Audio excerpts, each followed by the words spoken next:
and gentlemen, apparently Jimmy High Roller found the most delusional NBA fan in the world. Seems like something right up our alley. Yeah.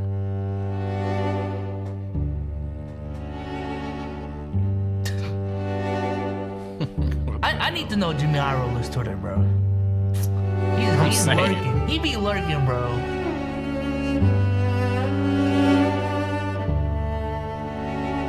Whoa. Oh my God. Whoa. No, that's... What, in the high school?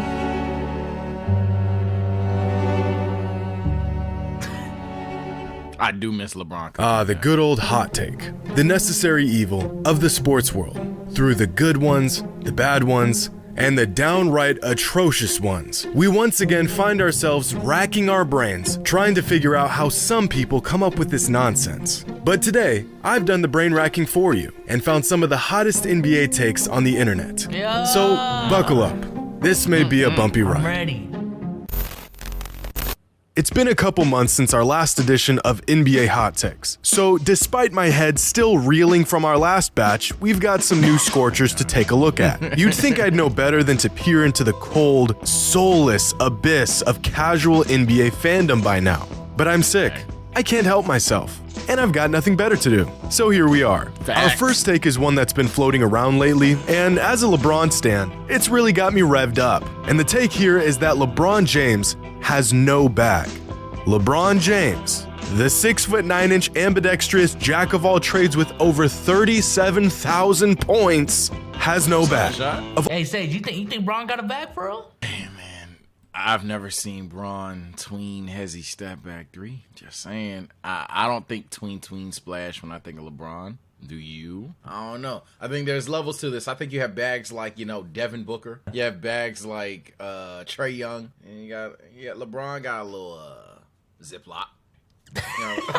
I'm playing, y'all. Jesus Christ. Hey, Holy shit. Hey, Kevin Durant, Tatum, D-Book, they got an LV bag. You see what I'm saying? LeBron, he got like a JanSport, JCPenney, Macy's ass bag. Listen, Jimmy, I understand he scored a lot of points in his career. And I'm not saying he's bagless, but just because he scored a lot of points doesn't mean he has a bag. Karl Malone does not have a bag. Sorry to tell you. Kareem does not have a bag. LeBron gets his points the way he gets them, though. No cap. Very efficient guy. You know what I'm saying? He gets them. I'm not complaining. Shit's effective. But the bag talk? I don't know, man. That shit is mid. So they are gonna cook you. I was trolling, A-Souls. You about to be grits, my boy. Damn. I can't say he don't have a bag. I seen him at the wildest shot against the Wizards. I'm still over that. That's probably the wildest shot I've ever seen in my life. I'm on that. Whatever. All the basketball takes I've had the displeasure of coming across, this might just be the worst I've ever laid eyes on. In basketball, the word bag can mean different things to different people. So does having a bag mean being able to get a bucket from anywhere on the court? Like this? Throws up the floater. Or this? Nice fake by James. Oh, he stops. Or this? And Trey. Yo, hey, Jimmy don't know what a bag is. He don't know what a... Maybe. Having a bag means having the skills to break down a defender at any moment. Like this. Hey, James Harden, get the fucking tapping, bro. Come on, bro. That's what I'm talking about. Jimmy, I'm over here playing devil's advocate for Bron. I think Bron do have a bag, but you cannot play Luka following that up. You cannot do it. You can't do it. You can't do it. You actually can't do it. And before y'all kill me too, we saw the move, bro. This man Luka was sized up. Come on, bro. Bang! Come on, bro. Come on, man. Look at this shit. What Bron about to do, bro? Stop. And this is like one play in one game, bro. Watch this. Stop it, bro. Stop it. Stop. He got moving crossover 6. Yo, stop, bro. Stop. Bro got a 70 ball control. That's it, bro. I love Bron, but come on, bro. Look at what Luka Harden was doing. Yeah, this is different. Come on, bro. Or maybe having a bag means having the skills to break down a defender at any moment. Like this. Leading his way. Or this. Wait. I guess. I got it. Maybe having a bag means a player can piece together moves and put together a combo that can get him a bucket at will. like this right here. Look, trying to defend LeBron. Or even that this. Crazy. That was crazy. Okay. The shot clock twisting and turning. I feel crazy for even needing to say this, but LeBron James He got has a bag. Yeah, he I has think the a problem bag. here is He has that for a some bag. people, having a bag I isn't agree, about I how many guess. things you're capable of doing on I the guess. court, but rather how you look when you do it. For example, take a player like Jordan Poole or Jordan Clarkson or Damian Lillard. These are all players who everyone will agree have deep bags. But aside from a flashy handle and how they choose to get to their spots, there's not one thing these players can do that LeBron can't.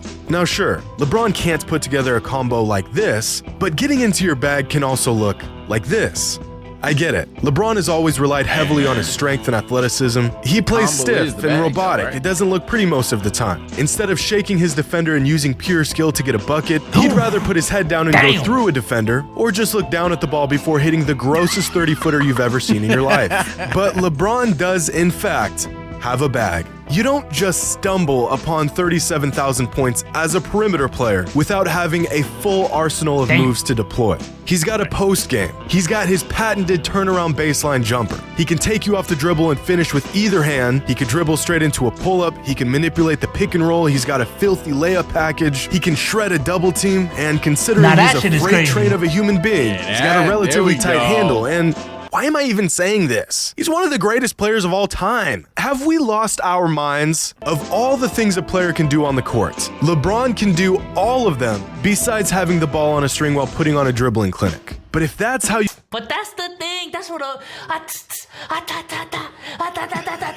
on, bro. That's what a bag is. Come on, man. Look, it's fine. Bron not a park player. That's fine. Some people can't go to the park. Bron is a rec pro-am team up player, and that's fine. Shit, those players are better. But when we talking park, hezzy, tween. That's what I'm saying, bro. I'm just saying. I think you got a bag. Like, respect the Dom, but like Dom 2K, Ticino. Dom 2K, like, come on, bro. Come on. They're all great 2K players. But Ticino got a bag. That's what I'm talking about, bro. define having a bag, then so be it. Doesn't change the fact that this is a bad take. Now, this next take isn't from one fan, but from multiple fans. And the more you look into it, the worse it gets. This fan asked the question, if you had to 1v1 against a NBA player to save your family, who would it be? Now listen up, guys. You never know if this is gonna happen. So the first thing you wanna do in this situation is visit your loved ones. Tell them how much they mean to you. And then say your goodbyes. Because brother, they're all goners. There is no one in the entire NBA that 99.99% of us are going to beat one-on-one. This is a matter of fact. But despite this, the answers to this question would have you believing otherwise. Some people found some pretty clever loopholes to this conundrum, like this guy who picked Kawhi Leonard because he wouldn't show up due to load management. And this is true. This guy picked Kyrie Irving, but he has to get vaccinated to participate. This fan said Anthony Davis because he'd get injured 2 minutes into the game. But I hate to break it to you, Anthony Davis would still skunk all of us on a torn ACL. Now here's a fan with some sense. He says, no matter who I pick, there's absolutely no shot I'm winning. But if I had to choose a player where I have the best statistical chance of winning, I'm gonna have to go with LeBron. You know what? Facts. Stop. Let's see some real answers, like this fan, who says he could beat Draymond Green one-on-one. And to that, I say, no. You're not beating a 6'7" 240-pound future Hall of Famer. The man scored 32 points me, and I hit win by 6 default. threes in Game 7 of the finals. Draymond is going to take your lunch and watch as you wave your family goodbye. See, I need you to play that clip of Brian Scalabrine like skunking a bunch of college players. Like, Oh my God. past retirement.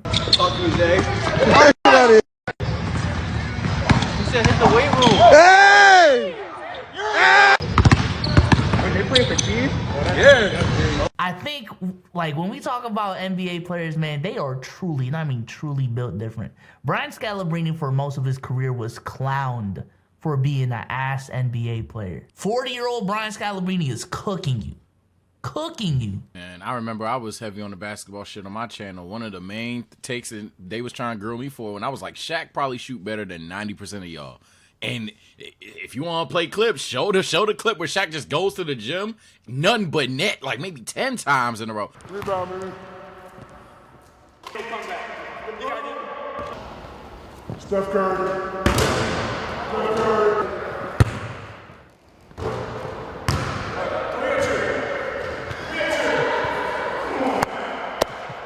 Like I'm not trolling, bro. Like I get how they look in the NBA level with the NBA speed and people that tall in their face and shit, but open gym one-on-ones against regulars, the same way that we don't respect their opinions against regular people? Hell no. It's food. This guy says give me Grant Williams, and apparently he's gonna lock him down. No, you're not. Grant Williams is 6'6", 240 with a strap. He's scoring 15 straight on you in street clothes. Now, the most popular answer was pretty much any historically short player. Isaiah Thomas, Nate Robinson, Muggsy Bogues, JJ Barea. And again, no. Do y'all realize just how quick and athletic these guys were in their primes? They're going around you, over you, screw it. They're going under you, and you're not stopping them. Also, half of the motherfuckers that commented that are like 5'11" at best. So they only really got like 2 inches on Isaiah Thomas. Yeah. So like, nah, you're getting cooked. And Isaiah Thomas is like hella strong. For his size, hella strong. Yeah, I'm going JJ because the only person I might be able to run with is JJ, and that's it. Now, I'm not saying I can stay in front of him. I can run with him in like a track race.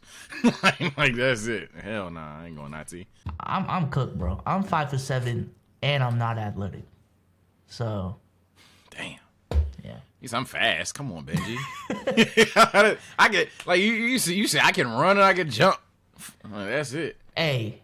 Give me a half-court game, ball first. Maybe I'll string together like 4 straight threes. If we go to like 7 or some shit, I'll win then. But I refuse to get skunked though. I gotta hit a clothesline from hell before I get skunked. I'll be like, nah, bro. You already taking me from my family, bro. At that point, we gotta run it. I'm getting 1 bucket, bro. Nope.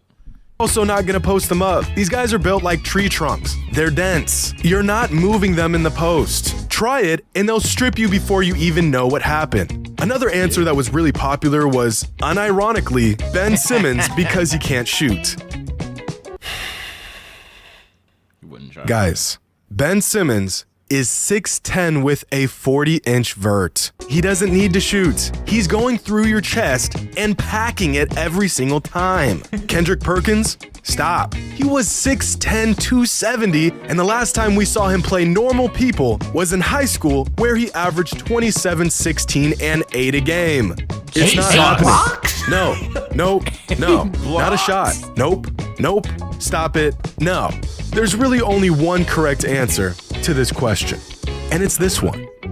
Now, this next take comes from a fan who says we need to stop comparing Luka Doncic to guys like Larry Bird and LeBron James, and that he's far more similar to James Harden. Now, this is a really good take, because as much as people were hesitant to make the comparison a couple seasons ago, Luka's game has become eerily similar to Harden the more time that passes. Their unorthodox ball handling that looks herky-jerky but catches defenders off guard every single time, the way they can dissect the defense from the inside out with their elite playmaking, the way they use their larger frames to pin defenders in weird positions and exploit mismatch opportunities, the way they lull the defense to sleep with 102 dribbles before initiating the offense, but have mastered when to attack and when to set up for teammate. Let's replay. Yo, Jimmy, this is I just saw a bunch of bag, by the way. This is bag talk right here. The defense to sleep with 102 dribbles before initiating the offense, but have mastered when to attack and when to set up for teammates. Their change of speed and direction when they're getting to their spots makes them impossible to guard, since you literally have no idea what they're gonna do next. And of course, the completely unguardable step-back threes. Luka's game is strikingly similar to peak James Harden's. In fact, if we take a look at Luka's numbers, play style and effectiveness over the last 4 seasons, and compare them to James Harden from 2016 to 2019, you'll see that across the board, Luka has virtually become James Harden 2.0. From their usage, to their volume scoring, to how often they pass the ball and where they pass it, even down to the effectiveness of their play style. The only difference between peak Harden and current Luka is where they choose to operate. Harden scored most of his points either right at the rim, from the three-point line, or the free throw line, whereas Luka has a higher tendency to get right into the middle of the defense and operate from the mid-range. I mean, to be honest with you, I saw this on Twitter too. I see the similarities. They're also not like clones. I think some people are making it seem like they're clones. I think Luka operates in the post way more than Harden. And when you say like Luka is playing like James Harden, I don't want you to bring up 2013 when he wasn't with Mike D'Antoni. Because Sage, if I tell you, yo, this motherfucker plays like James Harden, you know exactly what I'm talking about. I'm talking about 2018, 2019 and on, truly. Maybe 2017. That's what I'm talking about, number one. And number two, Luka is not as good as a three-point shooter as James Harden. I think we're discrediting James Harden's ability to shoot the three ball with that take. And number three, free throw shooting. Bro, Luka was looking like a fucking liability from the line in the playoffs. James Harden, that has never been the case, even in the playoffs. And three, speaking of the playoffs, hey man, Luka looks really fucking good in the playoffs already. I'm just saying, man, hard to shut down the kid in the playoffs. I see where he's coming from, but I think the differences are much more than what meets the eye, I guess. Yeah, as long as we ain't calling them shadow clones, I don't really care. As Sol said, Luka operates in the post more. Luka is more willing to score inside the arc in general, to me personally. Wasn't Luka like a crazy level finisher last season, some shit like that? I forgot the numbers, but I remember Luka being in that conversation, unless I'm mistaken. But nah, the only thing, the difference is with James was kind of like that early era Nuggets teams where it was either a three, a dunk, or a free throw. Luka will shoot the runner. He'll shoot a step back inside the arc. And Luka will shoot some troll T-Jazz shit if he needs to. He'll fucking spike the ball in 360 in the air. Luka's a fucking troll out there. But I see why the comparison is there, though. I'm not oblivious to that. But I just hope nobody's considering them shadow clones. And Luka's Luka. That's the only person I'm comparing Luka to. I'm saying. Stop playing. They both got a bag, though. This is crazy. So, if Luka is just the latest iteration of peak Harden, then why are we so infatuated with him and his playstyle just a few seasons after crucifying Harden for an extremely similar playstyle? Well, because of this. In the playoffs, Luka's numbers go through the roof. But Harden's numbers and effectiveness take a dip in the playoffs. The fact that Harden relied so heavily on free throws and three-pointers to generate his points meant teams had an easier time slowing him down over the course of a 7-game series. If you can manage to mitigate his long ball and prevent falling for his foul baiting, you can drastically alter his impact on a game-to-game basis. But because Luka operates on all three levels, the post, mid-range, and outside, his game is a lot harder to predict and reduce. Luka also embraces the challenge of the postseason. I'll tell you what, that man does not shy away from a big moment. Despite Luka's insane usage, the fact that he gets even better in the playoffs is the main distinguishing factor that grants him love and admiration from the same fans that would scoff at James Harden's antics the moments he would fall apart in a playoff series. So if we're going to compare Luka to someone, I agree with this take. Peak James Harden is the closest thing that we see in Luka today. This is a really good take. Now, our last take is gonna sound like a scorcher at first, but just stick with me here. This fan says that Michael Jordan is the only guard in NBA history he's taking over Steph Curry. And me personally, I agree. The only guard, both point guards and shooting guards, that I would take over Stephen Curry in some all-time draft would be Michael Jordan. Because really, there's only a few options that are even worth considering here. So let's take a look at who those options are. I might take Kobe. Amongst the greatest guards in NBA history, you've got Michael Jordan, Kobe Kobe Bryant, Magic Johnson, Oscar Robertson, Dwayne Wade, Isaiah Thomas, John Stockton, Allen Iverson, Chris Paul, Steve Nash, Jerry West, James Harden, and of course, Steph Curry. I think most fans would consider these players the greatest guards. I'm saying, bro. Hey, hold on. Get Jerry West or John Stockton the fuck up on out of there. If y'all think I'm being racist, big O, get your ass out of here.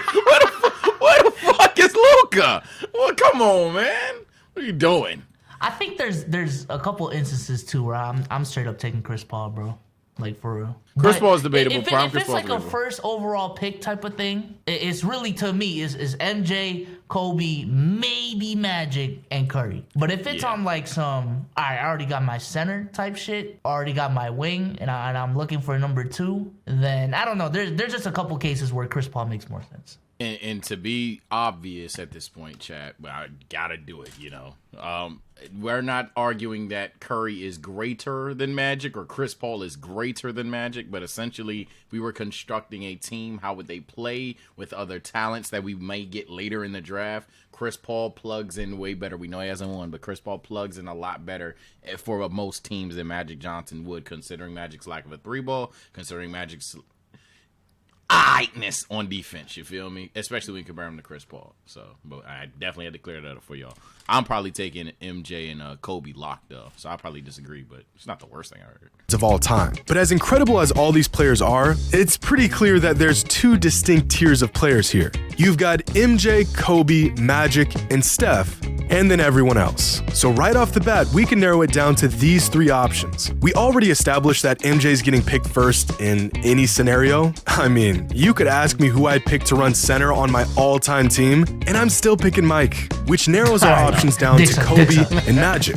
Now, I have Kobe ahead of Steph all time, and I think he was a better all-around player. But in terms of just picking a player, I can get one guy. I need a player whose game can gel within any system, under any circumstance. As great as Kobe was, I think his game was more polarizing than Steph's is. His cutthroat mindset and larger-than-life ego made him a legend, but it also put his team into some tough spots on many occasions. Steph has never developed some of these bad tendencies, and it's made him one of the greatest teammates in NBA history. So that leaves us with Magic. Now, I get that it's trendy to clown on Magic's skill set through the lens of 2022 and pick apart some of his deficiencies. It's really easy to say that a man didn't have a jump shot now that we've seen basketball evolve for the last 30 years. But Magic was, and still is, the point god. There's a reason why the man won 5 championships in 13 seasons. And just like Kobe, I have Magic above Steph all time, and I still think he's the greatest point guard to ever touch a basketball. But, I'm sorry, I'm still picking Steph. What Steph lacks in size and defense compared to Magic, he makes up tenfold in shooting and spacing and versatility on offense. He makes everyone's job so much easier by just being on the court, and his shooting and shot creation is so absurd that he's virtually a walking cheat code. If a great guard is the match who lights an offensive fire, then Steph Curry is a blowtorch and a gallon of gasoline ready to scorch anything in its path. So yes, Michael Jordan is the only guard in NBA history I would take over Steph Curry. And unfortunately, that's all the racking my brain can handle in one sitting.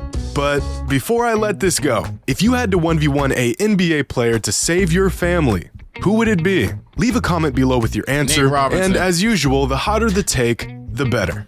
Or worse. If I had to choose one, I'm picking JJ too. I ain't gonna lie.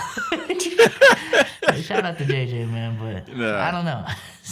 I'm trolling about Nate Robinson. I was just gonna have a Paul brother on the sideline, but if I had to be dead ass, give me Pablo Prigioni or JJ. Easy. I'm not saying I'm ultra athlete, Chad. If I'm slower than JJ Barea, then all right, tonight's the night. so I'm very confident that I'm faster than JJ Barea.